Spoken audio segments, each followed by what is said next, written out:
All right, so before break in 11.1 and 11.2, we were taking the derivative of trig functions. Now we're going to be integrating them. So we're doing the same thing, but backwards. So here are our integration formulas that go with our differentiation ones, so the derivatives. We know the derivative of sine is cosine. The derivative of cosine is negative sine. So the integrals are going to be the opposite. The integral of cosine is sine.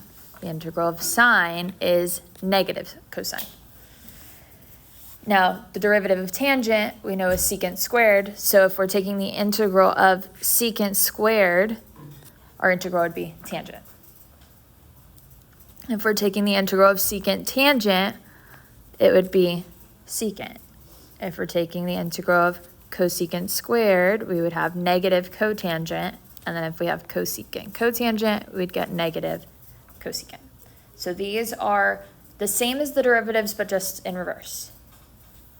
So it's kind of giving us the derivative and asking us for the antiderivative, which we got to come up with. Don't forget, when they are indefinite integrals, we need the plus c in our answer.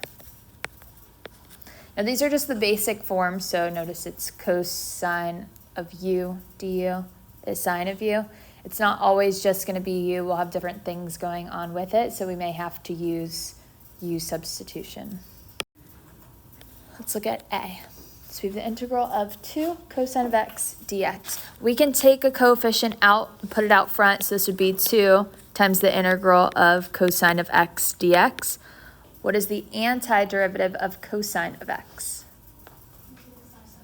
It would be positive sine x. So we have 2 sine of x plus c. Because think about it backwards. If we were now to take the derivative of sine of x, that would be positive cosine of x.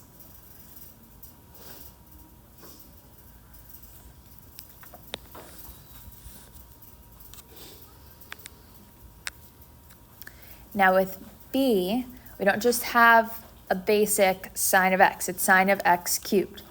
So here let's use u substitution. Let's let u equal x cubed. So then what would du have to equal? What's the derivative of x cubed? 3x squared dx, which is exactly what I have. I've got that 3x squared dx, so I'll substitute u into that, or du into that, and then x cubed is going to be u. So we have the integral of sine of u du.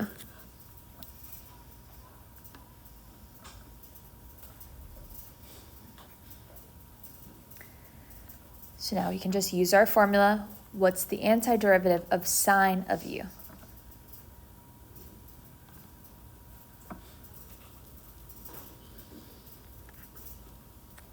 Let's go back to the last page. Look at your formulas if you need to. Negative cosine u plus c.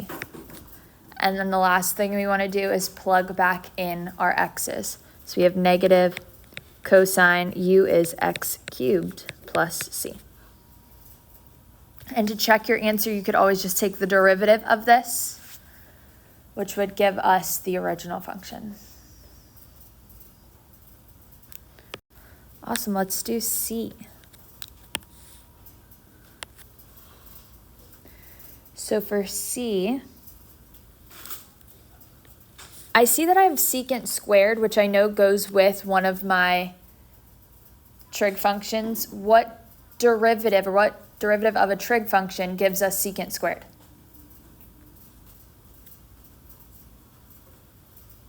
What's the derivative of tangent? Secant squared. So we know that this is going to be tangent, but it would just be tangent. We need it just to be u. So we're going to use our u substitution. So I'm going to make 3x u. So let u equal 3x. So what would du equal? 3 what? Dx. So I'm going to substitute u into the 3x. Now I need a 3 to go with my dx that I can substitute the du into. So if I put a 3 here, what else do I need? A 1/3 on the outside. Perfect. So now 3 dx is going to be my du. So I've got 1/3 times the integral of secant squared u du. What did we say the integral of secant squared u is? Tangent. So this would be tangent of u plus c times 1/3. What's the last step? Plug back in the x's into u. So we've got 1/3 times the tangent of 3x plus c.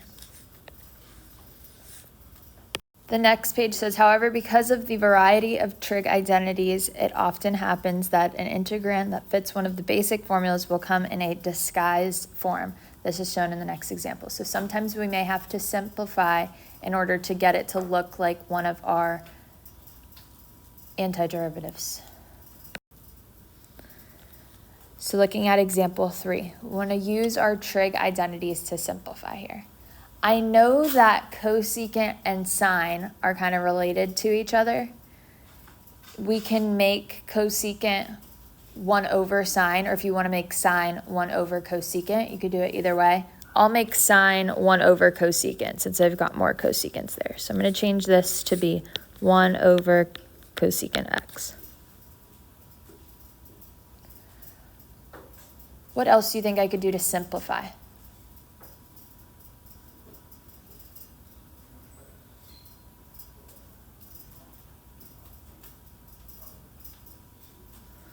I can multiply this into here. So I'm going to distribute. So when I distribute, I get cosecant squared x plus, what's 1 over cosecant times cosecant? 1. It'd give us cosecant over cosecant, which would just be 1.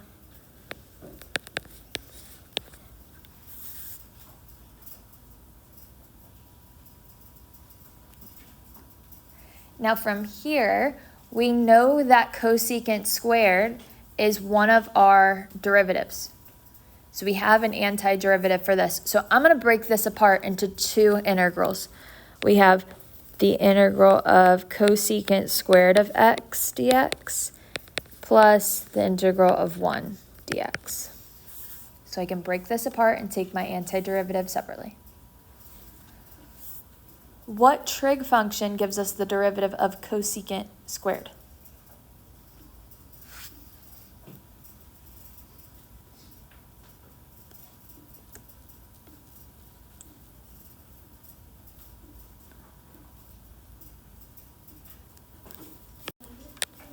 Negative cotangent x, perfect. So negative cotangent x, and then plus, what is the integral of 1 dx?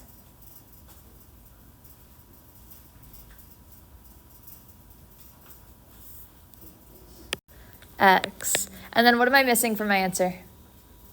Plus c, perfect. So this would be our answer.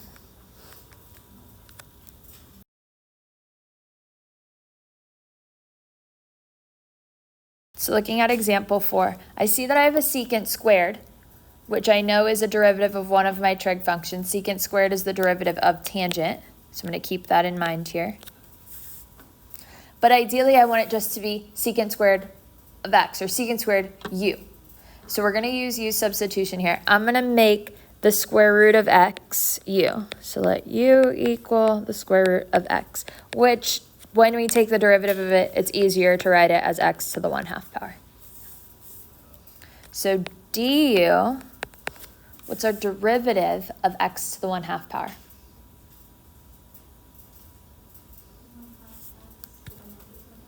Awesome. 1/2 x to the negative 1/2 power, or we could write that a little bit better as 1 over 2 times the square root of x.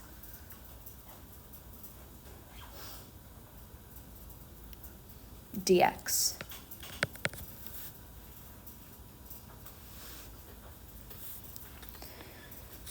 All right, so the square root of x here, I'm going to substitute u into that. But then I also have 1 over the square root of x. So I've got a square root of x in the denominator, and dx that I'm going to substitute du into, but I'm missing that 2 in my denominator. So if I put a 2 in the denominator here, it's technically like multiplying by 1/2. What else do I have to do?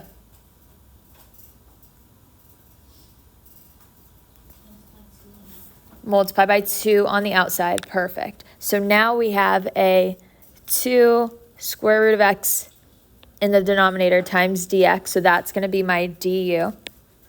And then the square root of x up top is going to be u. So we've got 2 times the integral of secant squared u du.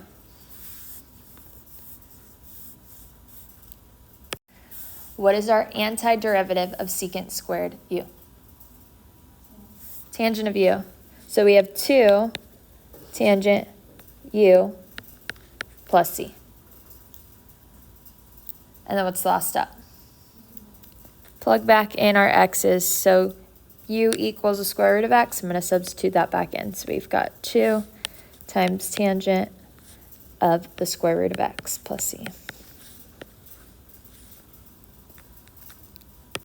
One of the most common u substitutions involves quantities in the integrand that are raised to a power, as shown in the next example. So in our next example, we have the integral of sine squared 3x times cosine of 3x dx. So since the sine is being squared, this is like saying sine of 3x squared times cosine of 3x dx.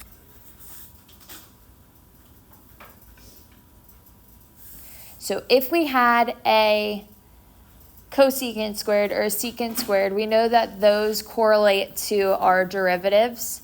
But here, since it's sine squared, we don't have a derivative of a trig function that gives us sine squared. So we're going to make whatever's inside of our parentheses here, we're going to make this u. So let's let u equal sine of 3x. So then what would du equal? What's the derivative of sine of 3x?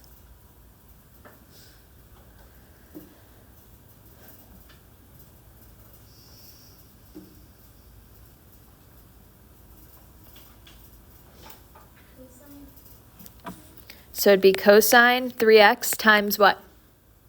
Times the derivative of 3x. What's the derivative of 3x? Times 3. So 3 cosine 3x dx. I've got a cosine 3x dx, but I'm missing the 3. So if I multiply by a 3 in here, you can put it anywhere. I'll put it up front here. If I multiply by a 3 here, what else do I have to do? Multiply by 1/3 on the outside.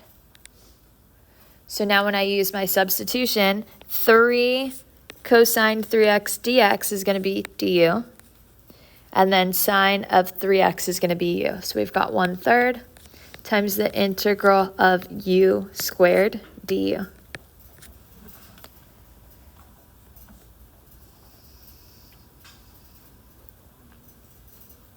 What is the antiderivative of u squared?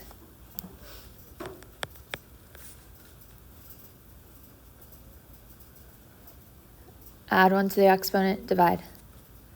What would we get? Awesome. I'm going to call it 1/3 u cubed. And then plus c.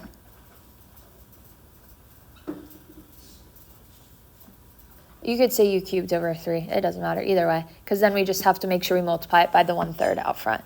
We've got to multiply it by 1/3 and also plug back in our trig function. So we get 1/9. And then this would be sine of 3x cubed. Plus c. And you could write it like this, or you could say 1/9 times the sine cubed of 3x. So remember, these are the same thing. If it's the trig function that has the exponent on it, the whole trig function is what is being cubed. So these are the same. You could write it either way. It does not matter.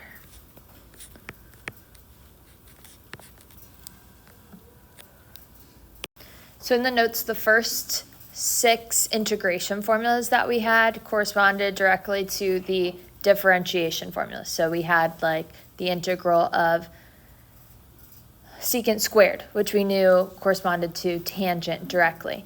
But we're not always going to get secant squared. It may ask us for the integral of just tangent or just secant, where we don't have the integral exactly for it. So that's why we have 4 new rules. Sine and cosine stay the same, because those are just sine and cosine. But the other 4 are going to change. We can change tangent of x to be what over what? Sine over cosine. So sine of x over cosine of x dx. Now we can make u cosine of x. So then what would du be? What's the derivative of cosine of x? Negative sine of x dx.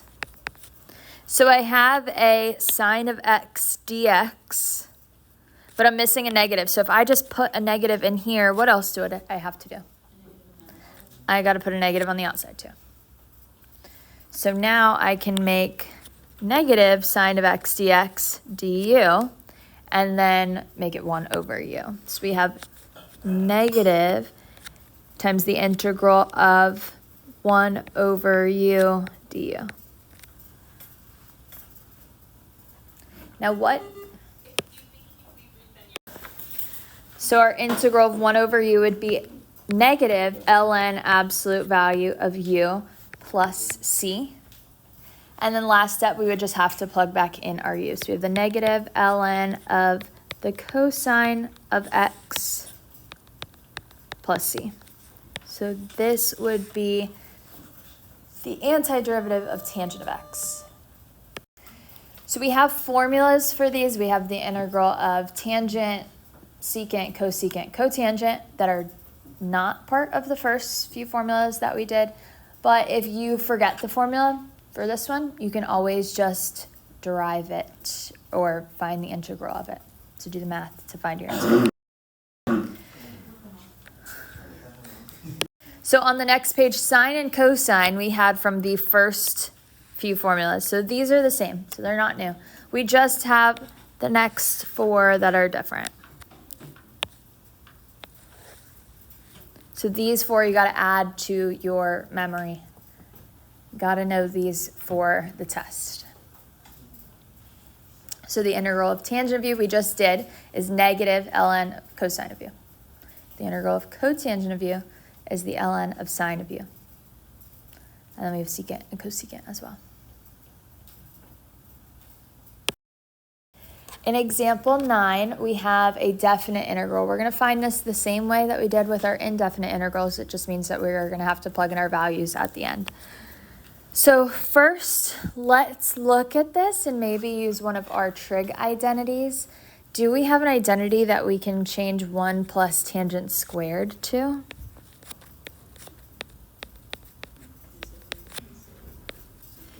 It is secant squared. Awesome. So we could use one of our Pythagorean identities. 1 plus tangent squared is secant squared. What's the square root of secant squared? Secant. Awesome. Be like the square root of x squared is just x. So we have the integral from 0 to pi over 4 of secant x dx.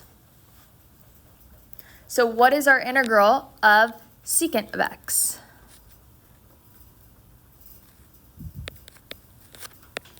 Go back to the last page. ln of what? So secant x plus tangent x. Now it wouldn't be plus c here because it's a definite integral, but we are finding this from 0 to pi over 4. What would we need to plug in first? Pi over 4.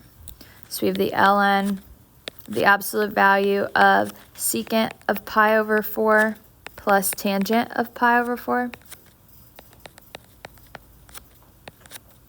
minus the ln of the absolute value of secant of 0 plus tangent of 0.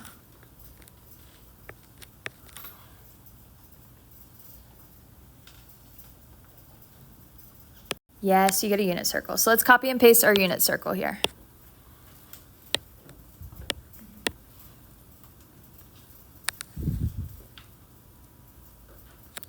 All right, so let's evaluate. First, we have secant of pi over 4, so we're going to go to pi over 4. Secant is the reciprocal of which trig function? Cosine. Cosine tells us we look at the x or the y. The x. So it would be the reciprocal of our x, so we could flip it to 2 over square root 2.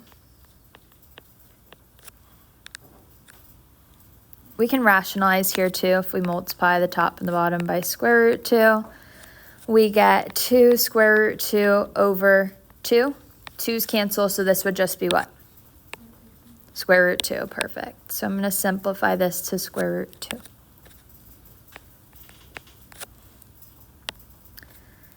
Then plus the tangent of pi over 4, so going to pi over 4. Tangent is what over what? Y over x. So square root 2 over 2 over square root 2 over 2 would be what? 1. Minus the ln of secant of 0. So we're going to go to 0 now. Secant is the reciprocal of cosine, which we said is x, so it would be 1 over x. So 1 over 1 would just be 1. Plus the tangent of 0. Tangent is what over what? Y over x. So 0 over 1, which is 0.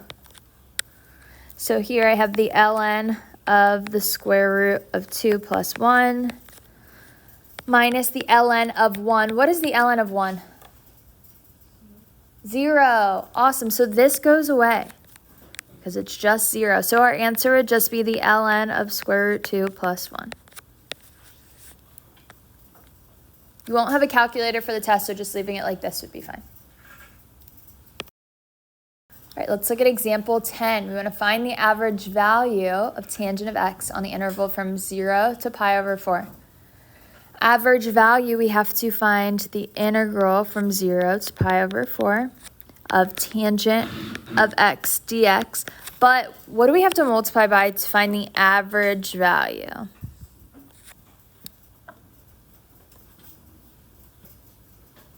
Anybody remember? Average value, we multiply our integral by, awesome, 1 over b minus a, where this is our a and our b. So this would be 1 over pi over 4 minus 0, which would just be 1 over pi over 4.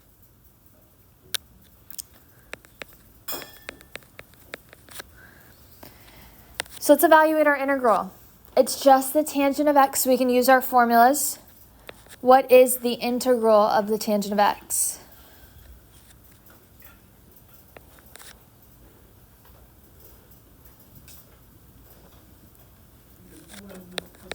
Negative ln of the absolute value of cosine of x. Perfect. And we wouldn't put plus c because it's a definite integral. So from 0 to pi over 4. So let's evaluate what our answer would be from 0 to pi over 4, and then we'll multiply it by the number out front to find the average value. So we have 1 over pi over 4 times negative ln, the absolute value of cosine of pi over 4, minus the negative ln, the absolute value of cosine of 0.